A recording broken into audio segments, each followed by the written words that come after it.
हम सब अपनी रोजमर्रा की जिंदगी में बहुत से काम करते हैं, जिनमें से कुछ काम हम सही करते हैं तो कुछ गलत होते हैं, लेकिन हमें उनके बारे में पता ही नहीं चलता। ज्यादा से ज्यादा टूथपेस्ट इस्तेमाल करना और खाने के बाद तुरंत पानी पी लेना, कानों को कॉटन स्वैब और क्यू टिप से साफ करना और तो और फेस को जोर जोर से रगड़ के साफ करना, ये सभी चीजें गलत और हानिकारक होती हैं। ऐसी ही बहुत सी कॉमन मिस्टेक्स के बारे में आज हम इस वीडियो में बात करेंगे, तो जानने के लिए वीडियो के एंड तक बने रहिएगा। तो चलिए शुरू करते हैं। Mistake number 10, sleeping just after having food. दोस्तों, आप में से बहुत से लोग खाना खाने के तुरंत बाद लेट जाते हैं और सो जाते हैं। आज के वक्त में लोगों को जितना सोने के लिए कहा जाए उनके लिए उतना भी कम होता है, लेकिन क्या आप जानते हैं खाना खाने के तुरंत बाद सोने से आपकी बॉडी पर बहुत बुरा असर पड़ता है। दरअसल जब आप खाना खाने के तुरंत बाद सोते हैं तो इससे खाना पेट में जाने के बजाय फूड पाइप में ही रह जाता है, जिस वजह से खाना डाइजेस्ट नहीं हो पाता और कैलोरीज बर्न होने की जगह बॉडी में फैट बनने लगता है। इसके अलावा चेस्ट में जलन, हार्ट बर्न, पेट में दर्द और सोने में भी परेशानी होने लगती है। और जब आप ठीक से सो नहीं पाते हैं तो आप पूरा दिन कमजोर और आलस महसूस करते हैं। इसीलिए आइडियली आप लोगों को सोने के लगभग 2 घंटे पहले ही खाना खा लेना चाहिए। और तो और खाना खाने के बाद आपको थोड़ा घूम भी लेना चाहिए,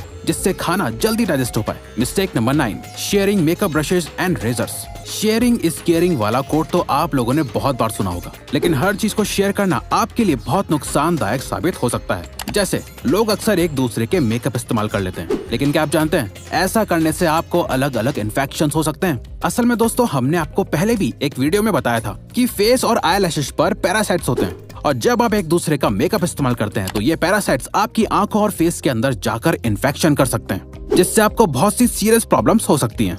वहीं दूसरी तरफ बॉयज एक दूसरे का रेजर इस्तेमाल कर लेते हैं, लेकिन क्या आप जानते हैं फेशियल हेयर और बियर्ड के अंदर भी डेड सेल्स और बैक्टीरिया होते हैं, जो यूज्ड रेजर को इस्तेमाल करने से सीरियस इन्फेक्शन कर सकते हैं। आपको जानकर हैरानी होगी कि ऐसे बहुत से केसेस हैं जहां पर एक दूसरे का रेजर इस्तेमाल करने से लोगों को एड्स जैसी सीरियस बीमारी तक हो चुकी है। Mistake number 8, not cleaning the daily usable stuff. हम सभी अपनी डेली लाइफ में बहुत सारी चीजों का इस्तेमाल करते हैं, जैसे mobile phone, TV remote, switches, bedsheets and pillows, लेकिन इन सभी चीजों को बहुत रेयरली ही साफ करते हैं। क्या आप जानते हैं इन छोटी छोटी चीजों को रोज साफ करने से आप बहुत सी बड़ी बीमारियों से बच सकते हैं। असल में दोस्तों, मोबाइल फोन, स्विचेस और रिमोट्स जैसी चीजों पर बहुत से माइक्रो बैक्टीरिया होते हैं, जो आपके टच करने से आपकी बॉडी के अंदर एंटर कर जाते हैं। और इसके अलावा आपकी बेडशीट पर भी बहुत सारे डेड सेल्स और डस्ट होती है, जिससे आपके इम्यून सिस्टम पर बहुत बुरा असर पड़ता है और आप जल्दी जल्दी बीमार पड़ने लग जाते हैं। इसीलिए आपको अपनी डेली यूज करने वाली चीजों को हमेशा साफ और सैनिटाइज रखना चाहिए। Mistake number 7, covering your mouth with your hand while sneezing and coughing.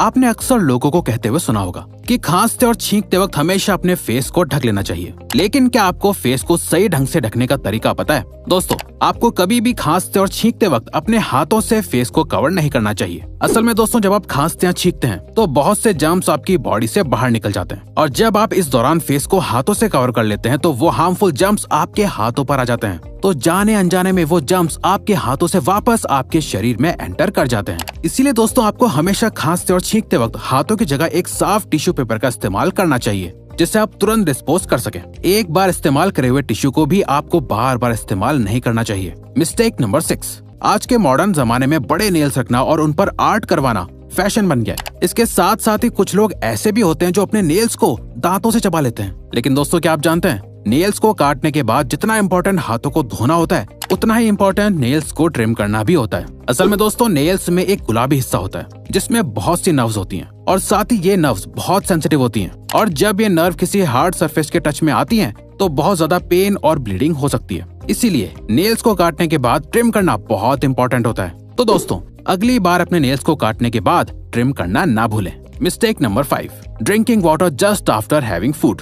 आजकल लोग खाना कम खाते हैं और पानी ज्यादा पीते हैं, लेकिन क्या आपको पता है ऐसा करना आपके इम्यून और डाइजेस्टिव सिस्टम के लिए बहुत खतरनाक हो सकता है? चलिए हम आपको बताते हैं। असल में खाना खाने के तुरंत बाद पानी पीने से डाइजेस्टिव सिस्टम पर बहुत बुरा असर पड़ता है। दरअसल जब आप खाना खाते हैं तो उसके तुरंत बाद ही आपके पेट में हाइड्रोक्लोराइड एसिड और इसके ही जैसे दूसरे एसिड्स बनने लगते हैं, जो फूड को डाइजेस्ट करने में मदद करते हैं। और जब आप इस दौरान पानी पी लेते हैं तो इन एसिड्स में पानी मिल जाता है, जिससे एसिड्स की इंटेंसिटी कम हो जाती है और खाना पूरी तरह से डाइजेस्ट नहीं हो पाता है, जिससे अल्टीमेटली पूरा डाइजेस्टिव सिस्टम बिगड़ जाता है। इसीलिए आपको खाना खाने के बाद पानी नहीं पीना चाहिए। लेकिन अगर आप चाहें तो खाना खाने के बाद 1 या 2 घूंट पानी पी सकते हैं, पर उससे ज्यादा पानी खतरनाक हो सकता है। Mistake number 4, neglecting intimate hygiene. बात जब पर्सनल और इंटीमेट हाइजीन की आती है तो मेल और फीमेल दोनों ही इसे इतनी इम्पोर्टेंस नहीं देते हैं जितनी वो अपने बाकी बॉडी पार्ट्स को देते हैं। दोस्तों, बॉडी के बाकी हिस्सों की तरह आप लोगों को अपने इंटीमेट एरिया को भी रेगुलरली क्लीन और ग्रूम करना चाहिए। लेकिन इसके साथ साथ आपको ये भी ध्यान रखना चाहिए कि आप इसके लिए सही प्रोडक्ट्स को ही इस्तेमाल करें। असल में नॉर्मल सोप्स में बहुत से हार्श केमिकल्स होते हैं जो आपके इंटीमेट एरिया में इरिटेशन और इन्फेक्शन कर सकते हैं और नेचुरल बैक्टीरियल बैलेंस को डिस्टर्ब कर सकते हैं। इसीलिए आपको इंटीमेट एरिया के लिए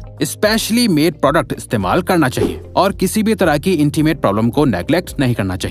आपकी इंटीमेट हेल्थ आपकी अल्टीमेट हेल्थ के लिए कॉम्प्लीमेंट्री होती है। Mistake number 3, taking excess toothpaste on toothbrush. हम सभी को लगता है कि जितना ज्यादा टूथपेस्ट लेंगे दांत उतने ही ज्यादा साफ होंगे, लेकिन ये बिल्कुल भी सही नहीं है, बल्कि इससे तो आपको बहुत नुकसान हो सकता है। असल में दोस्तों, टूथपेस्ट को बनाने के लिए सोडियम क्लोराइड और प्रोपिलीन ग्लाइकोल जैसे केमिकल्स का इस्तेमाल किया जाता है। ये वही केमिकल्स हैं जिनकी वजह से टूथपेस्ट में झाग बनते हैं। लेकिन क्या आपको पता है, सोडियम क्लोराइड का इस्तेमाल चूहे मारने की दवाई में भी किया जाता है। जी हाँ, ये बिल्कुल सच है। अब आप खुद ही सोच सकते हैं कि ज्यादा पेस्ट लेने से आपके दांतों पर कितना बुरा असर पड़ता है। ज्यादा पेस्ट लेने से दांत साफ होने के बजाय कमजोर होते हैं और मसूड़े भी कमजोर पड़ते हैं। इसीलिए आपको हमेशा पी साइज यानी मटर के दाने के बराबर ही पेस्ट इस्तेमाल करना चाहिए। इसके अलावा आपको दिन में 2 बार ब्रश करना चाहिए, 1 बार सुबह और 1 बार रात को खाना खाने के बाद, ताकि आपके मुंह की सफाई पूरी तरह से मेंटेन रहे। Mistake number 2, using cotton swabs, Q tips to clean the inside of your ears. कान को साफ करने के लिए कॉटन स्वॉप्स और क्यू टिप्स जैसे टूल्स का इस्तेमाल बहुत आम सी बात है। लेकिन क्या आपको पता है,